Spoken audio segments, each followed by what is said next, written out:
Hello guys, I'm speaking with you this evening from BHM Puzzles about the Stanine grading system for the BECE that you're soon to write. So this here is a visual representation of what happens with the Stanine grading system. So over here are the percentages that are awarded the various grades. So for the number of students in the country, the first 4% are rewarded with 1, the next 7% are rewarded with 2, followed by the next 12% are rewarded with 3, the next 17% 4, the next 20% are rewarded with 5, followed by the next 17% rewarded with 6, the next 12% rewarded with 7, the next 7% rewarded with grade 8, and the last 4% are rewarded with grade 9. So this is the Stanine grading system. It was developed in World War II to be able to recruit soldiers for the Air Force.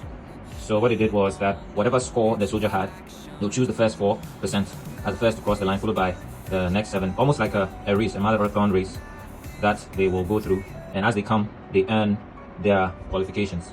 So it's not based on a specific number, it's based on the particular group who are working.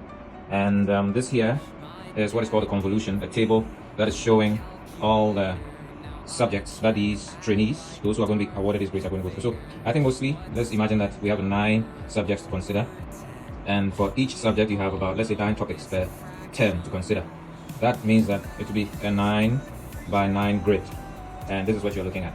This same representation is seen here in this miniature dummy that we call Mr. Smart. And in this miniature dummy, you see also a grid which showcases the number of subjects and the number of topics indicated with the colored squares. So coming back here, so for every year, for Form 1, you have this whole table to cover. So as you cover from topic 1, topic 2, topic 3, you go through. So if it's maths, English, science, it goes through like that, and you have to cover all these topics to the end. Of course, there are variations to it, sometimes a little more than 9 or less than 9 per semester. This is just for the purpose of making you visualize what goes on. Now, in the middle here is something very special. So this relates to the errors that the recruits accumulate over their training session. So this is an error pattern. The Rubik's Cube represents this error pattern that is accumulated over the study period.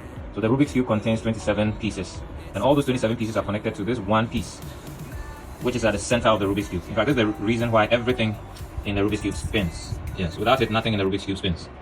This spinning element represents the main error that drives all the errors of a student's study as they go through the curriculum. Yes. So a single error has potential to connect through the whole learning system.